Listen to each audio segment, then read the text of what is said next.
تاریخی کتاب میں بہت سے ایسے واقعات درج ہیں جو کہ اسلام سے پہلے گزرے انبیاء کے بارے میں ہیں، جن کو اسرائیلیات کہا جاتا ہے، یعنی ایسی کہانیاں جو کہ بنی اسرائیل کی زبانوں سے سن کر مسلمانوں میں مشہور ہوئیں۔ ان میں ملکہ ایزابیل کی کہانی بہت مشہور ہے، جو کہ حضرت سلیمان علیہ السلام کی وفات کے بعد ملکہ بنی تھیں۔ ان کی کہانی بہت مشہور اور سبق آموز ہے۔ حضرت سلیمان علیہ السلام کے دور میں بنی اسرائیل کی سلطنت عروج پر تھی۔ آپ علیہ السلام کے انتقال کے بعد ان کے بیٹے اہبام کے دور میں سلطنت دو حصوں میں بڑھ گئی۔ جنوبی فلسطین میں یہودیہ نام کی ایک سلطنت قائم ہوئی، جبکہ شمالی فلسطین میں اسرائیل کے نام سے ایک ریاست کا قیام ہوا۔ ان دنوں سیدہ یعنی موجودہ لبنان کی شہزادی ایزابیل کی خوبصورتی کے چرچے چار شو عام تھے۔ چنانچہ اسرائیل کا بادشاہ جس کا نام اخیب تھا اس سے شادی کر کے اسرائیل لے آیا۔ ان دنوں لبنان اور شام میں بعل کی پوجا کی جاتی تھی۔ بعل فنیکی اقوام کا ایک قدیم دیوتا تھا۔ اخیب اول درجے کا جن مرید ثابت ہوا اور اپنی ملکہ ایزابیل کے کہنے میں آ کر بعل کی پوجا شروع کر دی۔ اخیب نے اسرائیل کے صدر مقام سامریہ میں بعل کا بہت بڑا عالیشان مندر تعمیر کیا۔ اس کو دیکھ کر اس کی رعایا بعل دیوتا کی پوجا کرنے لگی۔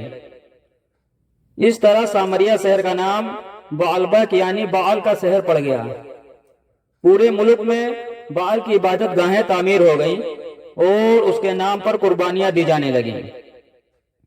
اور یوں یہودی حضرت موسیٰ علیہ السلام کے بتائے ہوئے دین سے منحرف ہو گئے۔ ایسے وقت میں بھی چند اللہ والے لوگ تھے جو لوگوں کو برے کاموں سے روکتے اور اللہ تعالیٰ کی طرف بلاتے۔ انہی حضرات میں ایک نئے بزرگ یرمیہ بھی تھے۔ بعل کی پوجا کے ایک خاص دن ملکہ ایزابیل اور بادشاہ اخیب بعل کے مندر میں موجود تھے اور پوجا زور شور سے جاری تھی۔ تب یرمیہ اخیب کے پاس آئے، اسے سمجھانے کی کوشش کی کہ بت پرستی چھوڑ کر اپنے دین حق کی طرف لوٹ آئیں۔ اخیب تو اس بات پر خاموش رہا، مگر ملکہ ایزابیل پوجا میں خلل ڈالنے پر بھڑک اٹھی اور اپنے سپاہی کا نیزہ لے کر حضرت یرمیہ کے سینے میں گھونپ دیا۔ آپ ایک دل خراش آہ کے ساتھ زمین پر گر گئے، مگر آپ کی نظریں بدستور ایزابیل پر ہی جمی رہیں۔ آپ نے مرنے سے پہلے ایزابیل سے کہا کہ تو نے مجھے حق گوئی کی پاداش میں مار ڈالا ہے، اب تو انتظار کر جب تو اسی طرح ماری جائے گی اور جنگلی کتے تیرا گوشت نوچ نوچ کر کھائیں گے۔ اس کے بعد جن مرید اخیب اور ایزابیل وہاں سے چلے گئے۔ اس واقعے کے بعد اہل ایمان کے حوصلے کافی پست ہو چکے تھے۔ وہ دیکھ چکے تھے کہ ایزابیل کا ان کے بادشاہ پر کتنا اثر ہے۔ وہ خوبصورت ہونے کے ساتھ ساتھ انتہائی مغرور اور شفاق تھیں۔ صرف ایک عورت نے پورے بنی اسرائیل کو بت پرستی کی راہ پر ڈال دیا تھا۔ اس کے بعد اللہ تعالیٰ نے حضرت الیاس علیہ السلام کو بنی اسرائیل پر نبی مبعوث کیا۔ حضرت الیاس جیلاس شہر کے رہنے والے تھے۔ بائبل میں آپ کا تذکرہ ایلیا کے نام سے موجود ہے۔ آپ سامریہ میں اخیب کے دربار میں تشریف لے گئے اور اسے سمجھانے کی کوشش کی، لیکن اخیب اور اس کی بیوی نے آپ کی ایک نہ سنی اور کہا کہ اب عظیم بعل ہی ہمارا دیوتا ہے۔ یہ سن کر آپ وہاں سے سرزمین عرب کی طرف تشریف لے گئے اور وہاں تبلیغ کرنے لگے۔ لیکن آپ کے جانے کے بعد سامریہ میں بارش تو دور اوس تک پڑنی بند ہو گئی۔ بعل کے نام پر خوب چڑھاوے اور قربانیاں دی گئیں، مگر نتیجہ بے سود قحط اتنا بڑھ گیا کہ لوگ لوٹ مار پر اتر آئے، یہاں تک کہ بادشاہ کے محل کا گھیراؤ کر لیا اور اس کے کچھ حصوں کو آگ لگا دی گئی۔ اب بادشاہ انتہائی پریشان ہوا اور حضرت الیاس کو ڈھونڈ کر ان سے بارش کے لیے دعا کی درخواست کی، لیکن یہ بات ایزابیل اور بعل کے پجاریوں کو ناگوار گزری اور وہ حضرت الیاس علیہ السلام کی مخالفت پر اتر آئے۔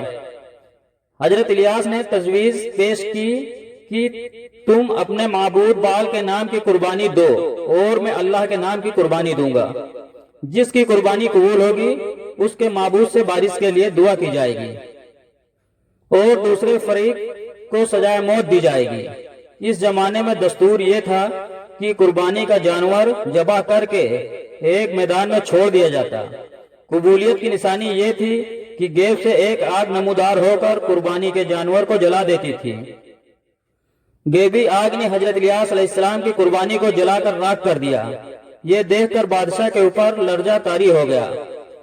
اس نے حضرت الیاس علیہ السلام سے معافی مانگی اور پجاریوں کے قتل کا حکم دے دیا۔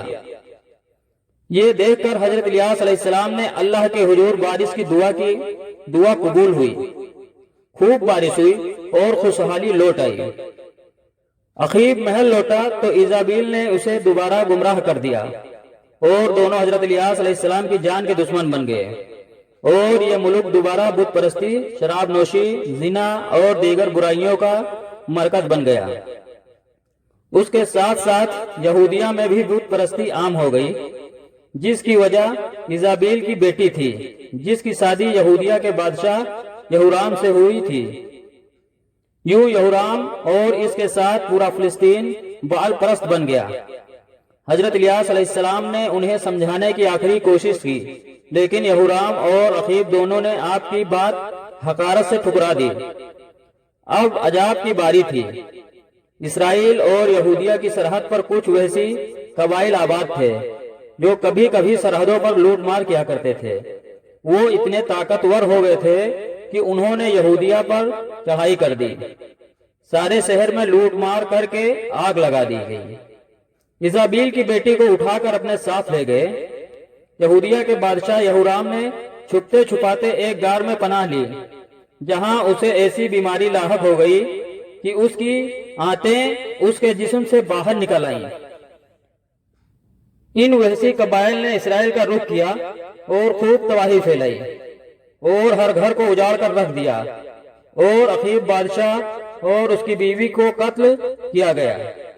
لوگوں نے وہ منظر بھی دیکھا کہ اس کی لاش میں ایک نیزہ لگا ہوا ہے اور وہ اس کی لاش کو جنگلی کتے کھا رہے ہیں۔